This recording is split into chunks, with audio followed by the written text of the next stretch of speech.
This is Beyond Sunday with Dr. Hugh Hennis and Pastor Adam Wright. Welcome, friends, to Beyond Sunday. I'm your host, Dr. Hugh Hennis. Again, with me is Pastor Adam Wright, my co-host, pastor, Absolutely, Doc. New Hope Baptist Church here in Lancaster. And Adam, you've got a special announcement this morning, don't you? I do.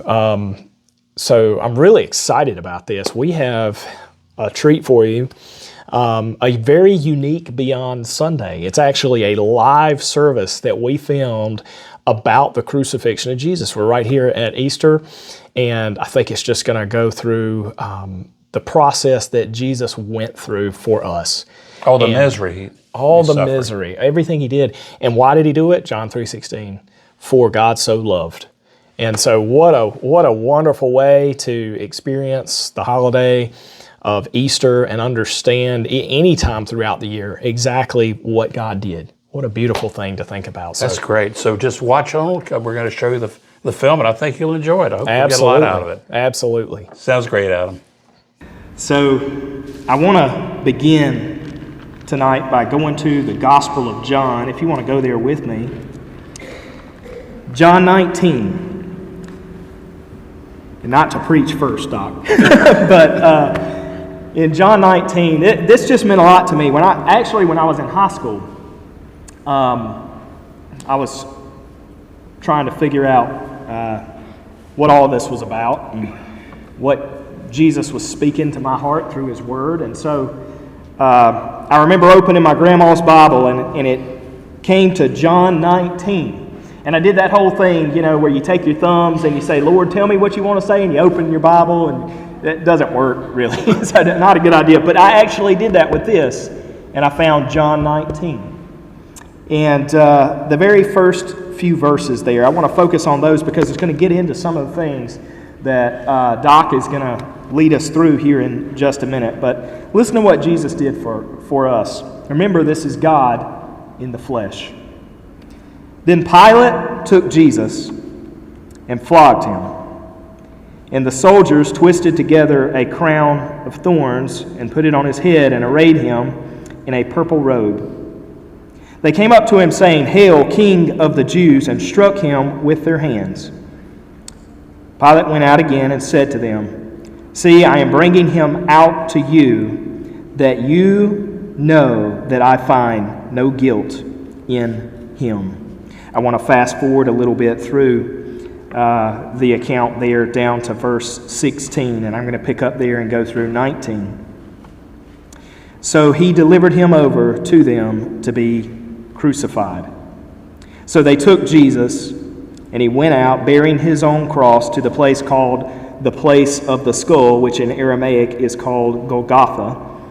And there they crucified him, and with two others, one on either side, and Jesus between them. Pilate also wrote an inscription and put it on the cross. It read, Jesus of Nazareth, King of the Jews.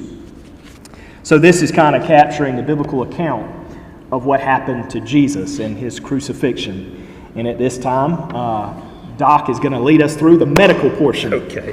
Thank you, Adam, for having me here this afternoon. It's a pleasure being with you and with your fine congregation. And a shout out to Richie and the balcony. Richie, I want to thank you so much for helping us with our Beyond Sunday podcast. We couldn't do it without you.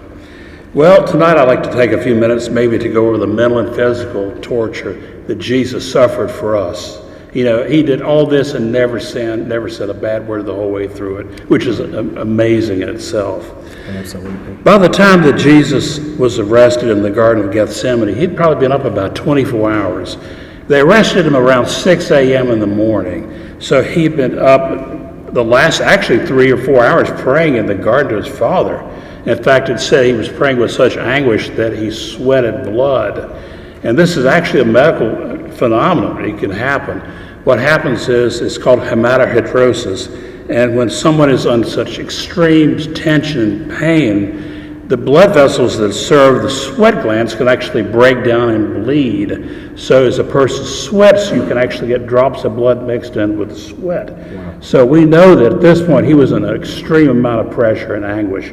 He was doing this for us. Wow. That's the thing we always have to keep in mind. When he was arrested by those temple guards and Roman soldiers in the Garden of Gethsemane, All that was bad, but I think really mainly the worst thing of all for Jesus was the fact that his best friends deserted him. Judas betrayed him. Later, Peter would deny him. I think that other than the separation on the cross, the time he spent from his Father, I think that in his mind was the worst thing that has happened. Absolutely. I really do. Yeah. Well, they arrested him. Where did he go next? He went to the house of Caiaphas, who was the leading priest of the Pharisees, the high priest. The Sadducees, Pharisees, Sadducees, the Sanhedrin, all had determined before he got there that he was to be condemned. He was to die.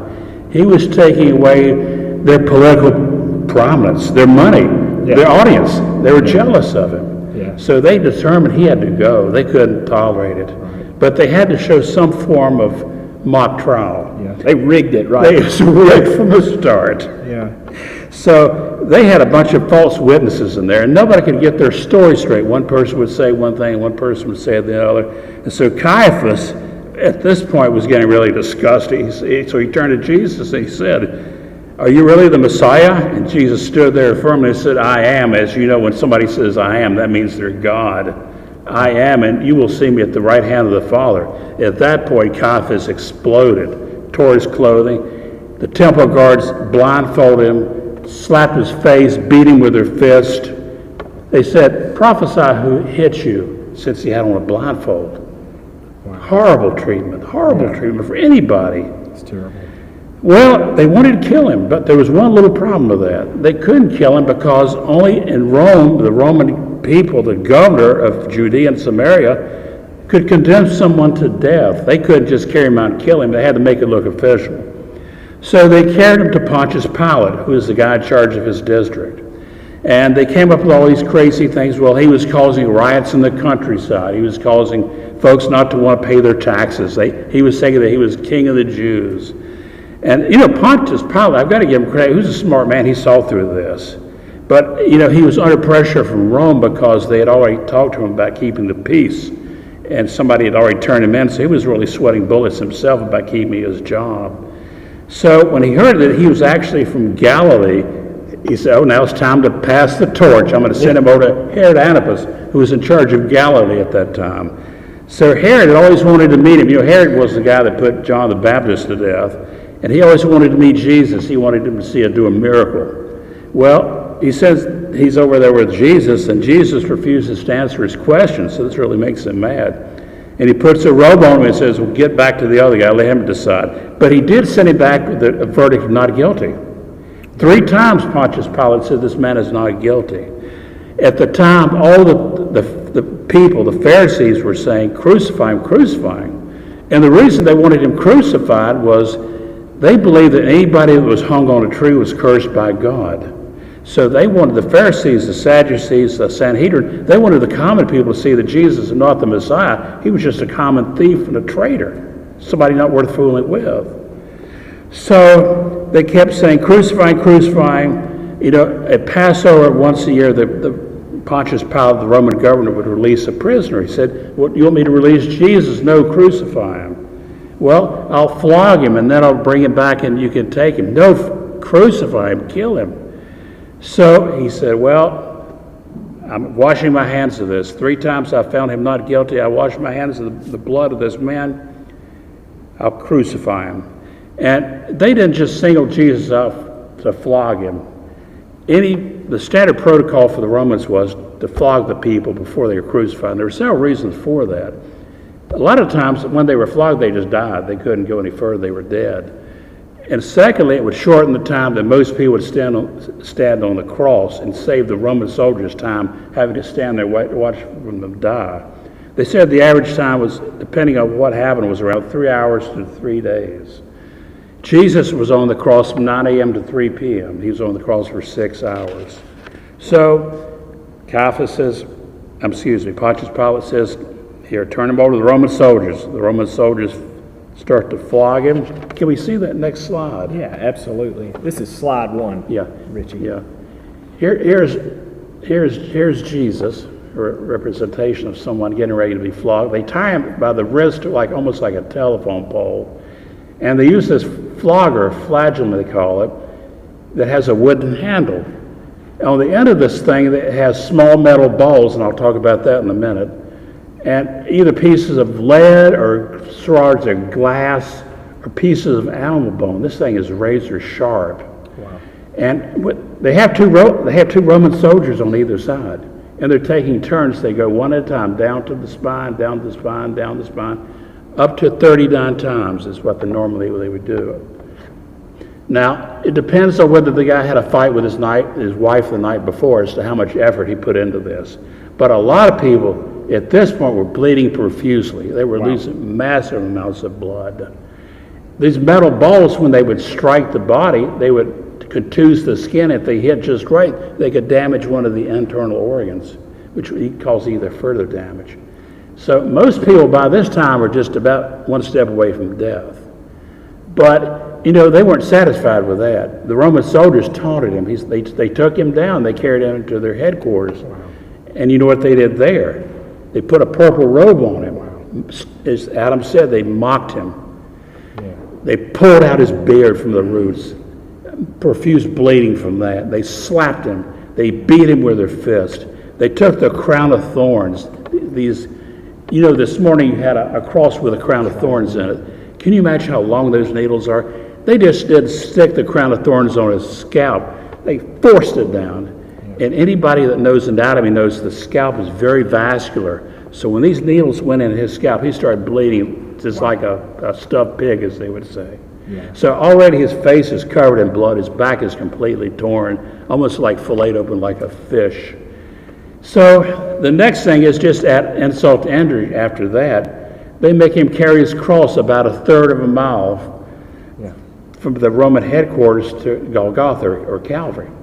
And what they do is, there are two pieces to this. Normally, they would not make the person carry the whole cross because the whole cross weighs about 300 pounds, which very few people could tote. So what they do, they make him carry this piece right here, this horizontal piece called the patabulum right here. And they strap some straps around his elbows, and the nape of his neck is where this thing is supporting him. Can you imagine walking a third of a mile with this thing weighs between 175 and 125 pounds, so it's between 5 and 6 feet long. Yeah, you want me to pick it up? So yeah, kind of show it, yeah.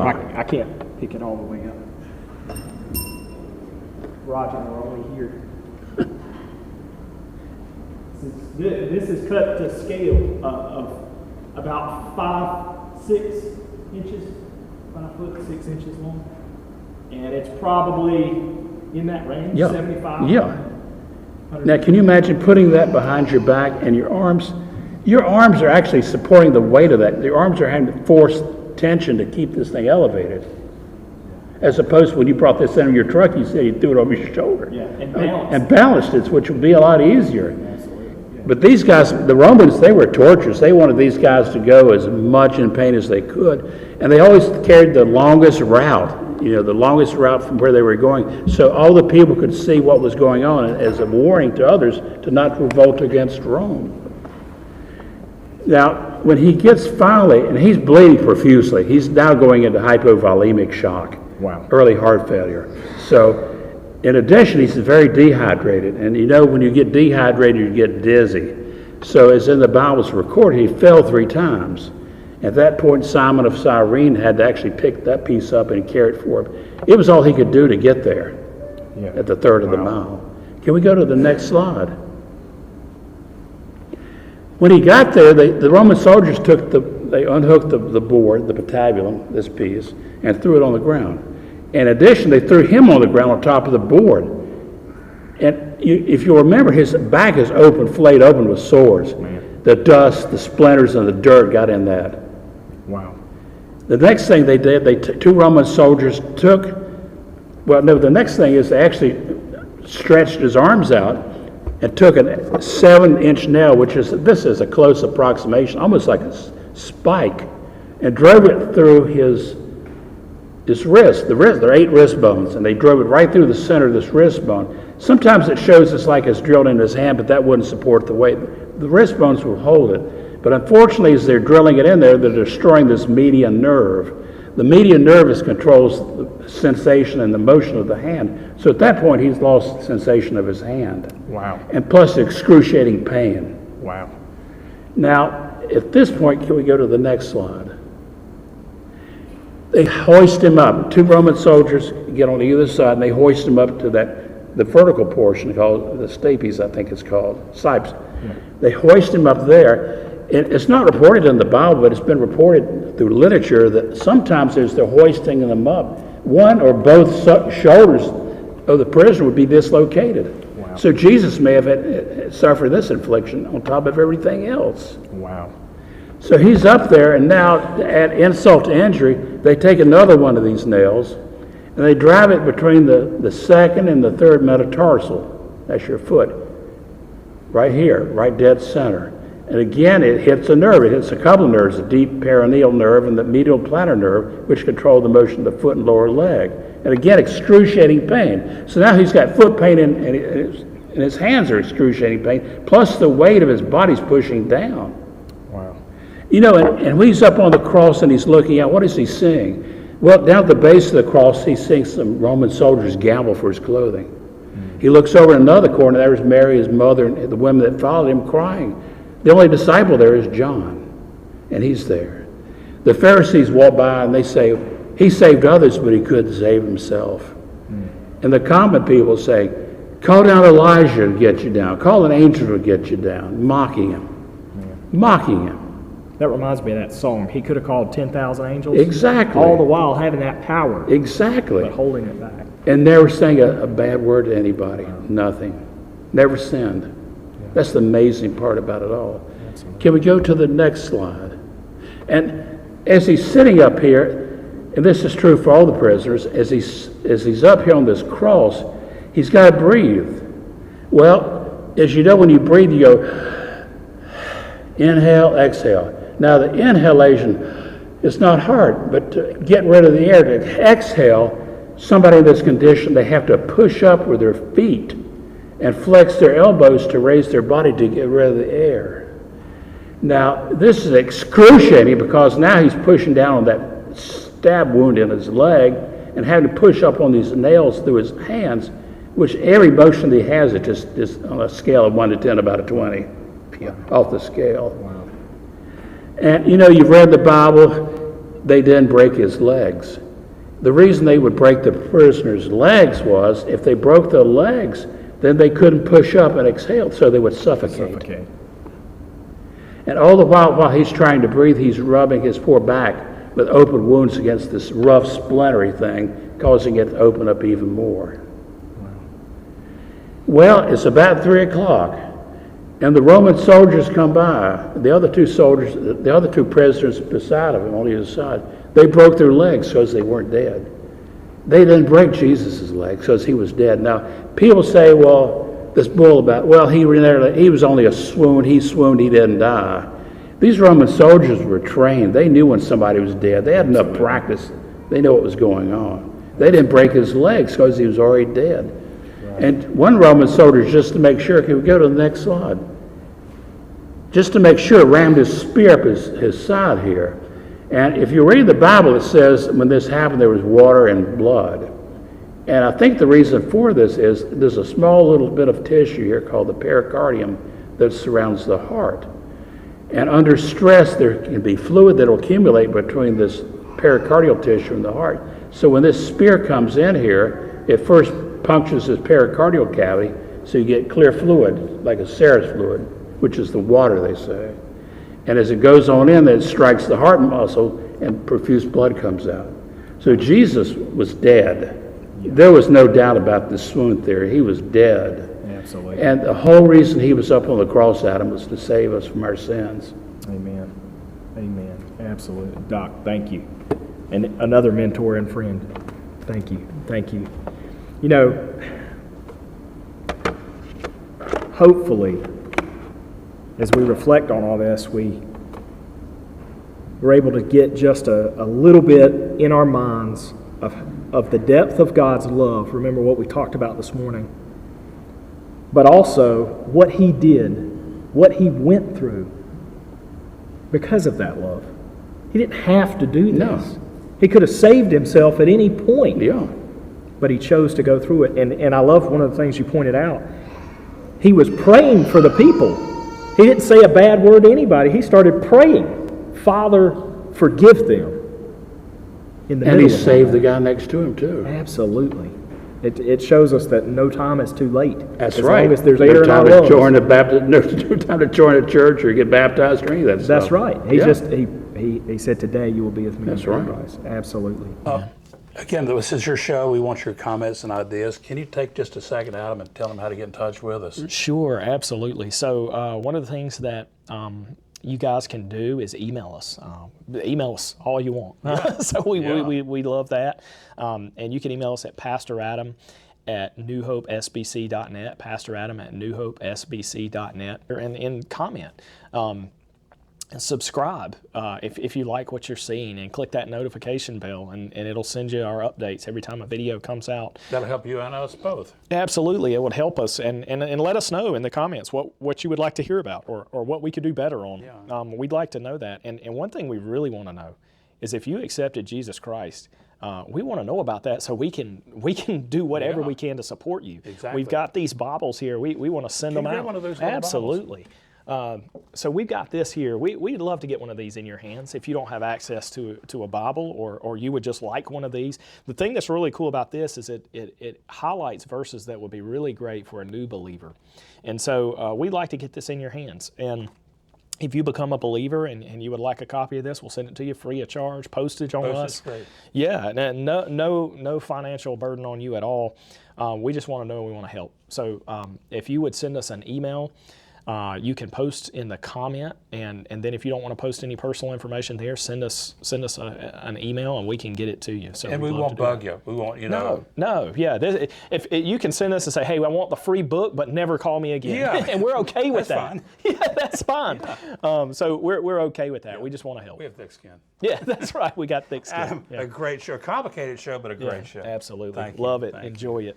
Well, hope everybody has a good week, and we'll see you this time next week.